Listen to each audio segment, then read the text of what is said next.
inflation. Let's begin with all the action coming in from the Dalal Street. The bulls continue to reclaim lost ground as strong global cues lift Dalal Street for the third consecutive day. Sensex gained over 500 points while the Nifty shut sharp above the 17,400 levels on your screens right there. Amongst the sectors, banks were the ones that led the charge. State Bank of India, or the SBI, was the top gainer in the Nifty 50 pack. Adani Ports, Eicher Motors, ITC, SBI Life were the other blue chip gainers. On the downside, you had NTPC, HDFC, Sun Pharma, Britannia and Tech Mahindra. They were the losers in the trading session today. With the world economies facing a downturn and inflation on the rise, growth hangs in balance. In India, the industrial growth has taken a major hit and inflation continues to spike even after the RBI hiking interest rates. Business Today TV's managing editor Siddharth Rabi spoke to Dr. Aurodeep Nandi, Indian economist, vice president at Nomura India, about the state of the Indian economy. Listen in. Latest observations in a report where you say that inflation has peaked in India while growth has tanked or is tanking. I want to ask you, has inflation peaked or is it an artificial peak, Aurodeep, because petrol and diesel price hikes that should have naturally happened over the last few months have not happened because there is an artificial freeze on daily price movements? I think it's important to understand that inflationary pressures are still pretty much live, right? So even though arithmetically it may have peaked, so essentially inflation in September hit 7.4%. Part of this is because of what in economics we call lower base. So the inflation last year for the same month was lower, and hence this inflation is a bit higher. But I guess what is worrying is that if you unpack the inflation reading, you'll find that on the food inflation side, pressures are broad-based. So a number of food items have shown upward revisions. I guess what is sort of even more worrying is the fact that within core inflation, so core is when you take out food and fuel and even petrol and diesel, if you like, from the basket. Core inflation is quite sticky for India. It's been remaining elevated. Core goods inflation continues to inch up. This is despite global commodity prices falling. So essentially what firms are doing is they're saying, all right, this will help our margins, but the price pressures are still being incident on consumers. Core services inflation is also pretty sticky. So a combination of all these factors sort of make us feel that underlying inflation is sort of more at around 6% or so level, if not a bit higher. Now, you're right about petrol, diesel prices being constant for a long period of time. So this is despite crude oil prices somewhat falling. So essentially, when crude oil prices rose quite a lot, then petrol, diesel prices didn't rise as much. And so there were under recoveries for oil marketing companies that they're trying to recoup at this point. But, looking forward, inflation, we are concerned about high inflation in India. One, we are already seeing very high cereal prices, wheat prices quite elevated, stocks are low there. We could have further food inflation prices, food inflation feeding in the rest of the year. Also, we are seeing this very familiar pattern of firms passing on higher costs, both on the goods side and the services side, and that kind of sticky inflation is still pretty much there. And we are always cautious about what, again, in economics we call second round effects. So when you've had high inflation for a very long time, you're really worried that inflation expectations go up. So, your audience looks at here's your report and says, oh my God, inflation is rising, hence my expectations rise. And when that happens, that creates a kind of loop, which brings higher inflation, second round, which leads to higher wages. And that's another thing that we need to monitor. I'm not saying we're there yet, but these are pressures that we need to monitor. So overall, we are quite concerned on the inflation front. We are expecting 6.8% in this fiscal year. Okay. Give our viewers a sense of what's happening as far as industrial output is concerned. The headline obviously being that it weakened further in August. Yeah, so industrial production has been quite surprising it's been quite weak, and I think this is one of the reasons why we are starting to get nervous on growth, because industrial production essentially was minus 0.8% on a year-on-year basis. So that's compared to what it was last year in August. Versus 2.2% in July. Now, there is a concept known as sequential momentum in economics, but without getting much into the technicalities, essentially, the industrial production over 2 quarters over the past 2 months, has weakened quite a lot, right? So to give you an example of how much it's weakened, we and market was expecting 1.6 or 1.7% for this number, 1.7%. And what came out was minus 0.8%. And if you compare it to, so if you take out seasonality and base, in fact, industrial production currently is below pre-pandemic level. So these were levels that we last saw in Jan or Feb this year. So, we've been seeing a lot of weakness within industrial production, in particular within the consumer goods side, both consumer non-durables as well as consumer durables, and it's also broad-based. And I guess, so if you look at the industrial production side and you look at what's happening on exports, which has started weakening quite a lot month on month, our monthly trade deficits are pretty elevated because of that, because our imports are pretty sticky, whereas exports have started falling quite a lot. And then that makes you think, well, what's really causing this, right? Yes. So the first case of nervousness is the fact that the global climate is already started slowing down. Now, we believe that the US is already in a recession in this current quarter.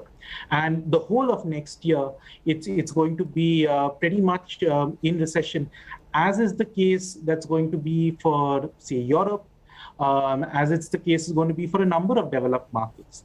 So you're going to typically see a hit to exports. I guess what is worrying is that before we've actually hit the recessionary iceberg, exports have already started slowing down. Global central banks are doing what they can after what they did during COVID times, which is flood the markets with money, and that's why we see unprecedented inflation all across the world, especially in the most developed countries. What do you expect the Indian central bank to do in the situation with persistent inflation and slower growth? So the MPC has already, the Monetary Policy Committee that sort of decides what the interest rates are going to be every 2 months, have already started showing cracks within themselves. So the minutes that came out last week of the September meeting shows that the erstwhile hawk Jayant Verma, Professor Jayant Verma, has become essentially one of the outlier doves now. So sort of saying that, look, 6% is enough. 1% real policy rate is fine for us. We need to wait and watch. We need to see what will happen to growth and then decide. Professor Ashima Goel has also been of the same view. So out of the 6 members of the MPC, 2 seem to be of the view that, look, we've hiked enough, and 6% is broadly the level where it should be. Now, the RBI has been tight-lipped about giving forward guidance, but Governor Das has mentioned that, look, despite all the hikes we've done so far, monetary policy conditions still remain accommodative. Deputy Governor Patra has said that, look, monetary policy needs to be on red alert. So I think we are reaching the end of the tightening cycle. I don't think India and even other emerging markets, especially in Asia, are going to tighten to the extent that other developed markets are doing, simply because our inflation levels and impulses are much are lower and much different than what the developed markets are doing. But we don't think that they're going to stop just yet. So we are expecting 6.5% as the terminal repo rate. So we expect a 35 basis point hike in December, 25 basis point in Feb. Now it could be that, December could be the final rate hike, but that depends a lot on where October inflation is going to be, which is the last inflation print the MPC will get to see before they decide on the December interest rates. But just one point that I think is worth mentioning is that India's target inflation is 4%, right? We are now at 7.4%. Underlying inflation is around a little over 6%, right? So we are not even close to the upper band of RBI's tolerance level. Right, so it will take some time for inflation, take some time and take some luck for inflation to kind of settle down at 6% and then go below. And really the concern is that at one point there is a growth sacrifice that is involved in trying to bring inflation down, right? And the key question is whether in a global recession year, policymakers would be ready to make that kind of growth sacrifice in order to bring inflation actually down to 4%. Right. So we might end up being in a situation where policy rates sort of remain somewhat elevated at 6.5%, right, but then medium-term inflation also remains a little high. In a big blow to the Fiscal Balancing Act, the government is once again likely to miss the disinvestment target set for this year. Against the target of 650 billion rupees, disinvestment receipts have been just 245 billion in the first half of the fiscal. With the big ticket sale of BPCL and IDBI Bank unlikely this year, most analysts are expecting the government to miss the target this year as well. In fact, according to reports that are coming in, after failing to meet the disinvestment target consistently, the government is likely to set a very conservative target going forward for FY24. This is what the senior finance ministry officials have revealed. In the last 10 years, the government met its disinvestment target only twice, in FY18 and FY19. The past 4 years have seen the actual realizations fall much short of the targets. So we can do a very short commercial break. Lots more coming up on the other side. Stay with us.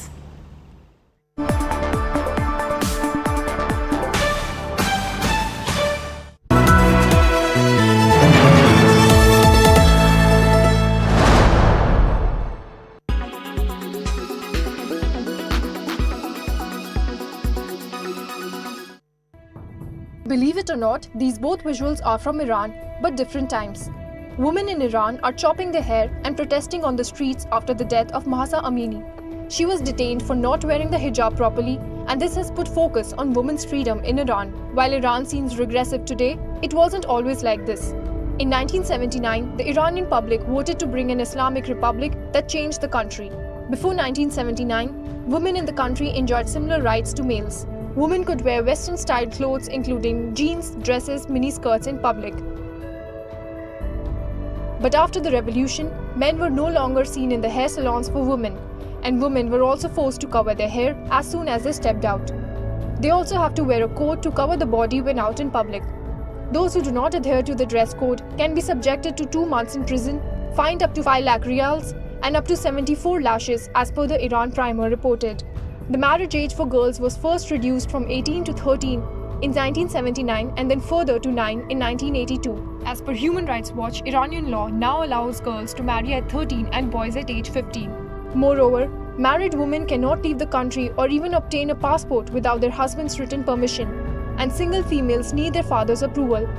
A man can choose where his family lives and can forbid his wife from taking certain jobs if he considers them against family values. Men can easily divorce their wives verbally, while women have to approach courts to get a divorce. Moreover, polygamy is permitted for men. An Iranian man can marry up to 4 women, while a woman can have only 1 husband. Even in sports, women would often frequent stadiums before 1979. But now, even though there is no official ban on women, they are refused entry where men are playing.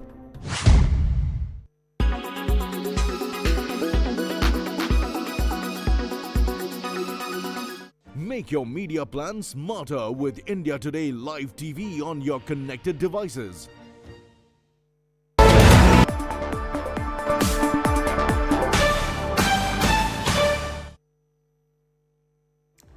Microsoft has laid off people across multiple divisions worldwide. Though the tech giant has not disclosed the numbers, reports say that as many as 1,000 employees have been shown the exit door. The report cited information from social media where a number of employees laid off by Microsoft have expressed their angst. Microsoft joins the likes of Meta, the parent company of Facebook, Twitter and Snap, which have cut jobs in the recent months. For more on this, I'm joined by Business Today TV's Akanksha Chaturvedi. Akanksha, welcome to the show and tell us a little more about this entire attrition and the layoffs that are happening at Microsoft as well, and what are the reasons? Microsoft has laid off 1,000 employees. It's worth noting that the company said that these employees had been handed pink slips because it was a part of structural changes at the company. Many experts believe that this is because of the rising inflation and the economic downturn in the West. The company is trying to cut costs. Moreover, this is the third round of downsizing at Microsoft in this year.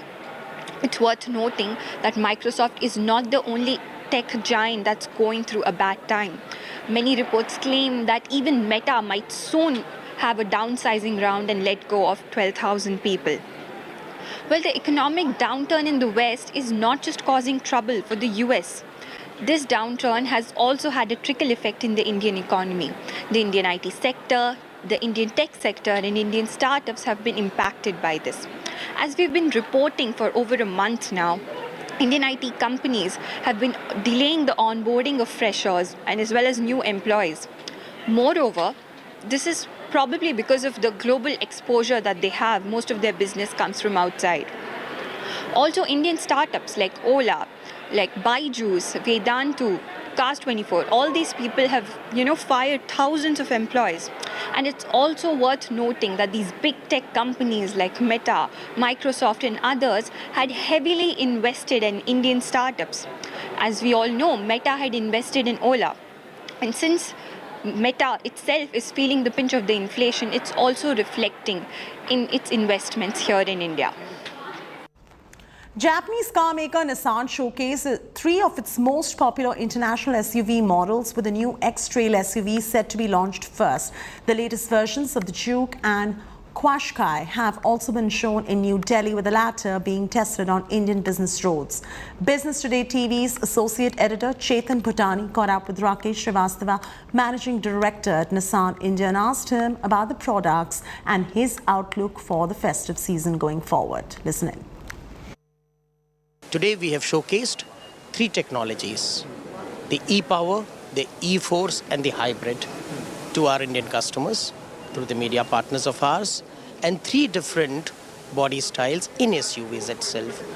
We believe the Indian customer, is very discerning, very demanding, and is now very well globally connected.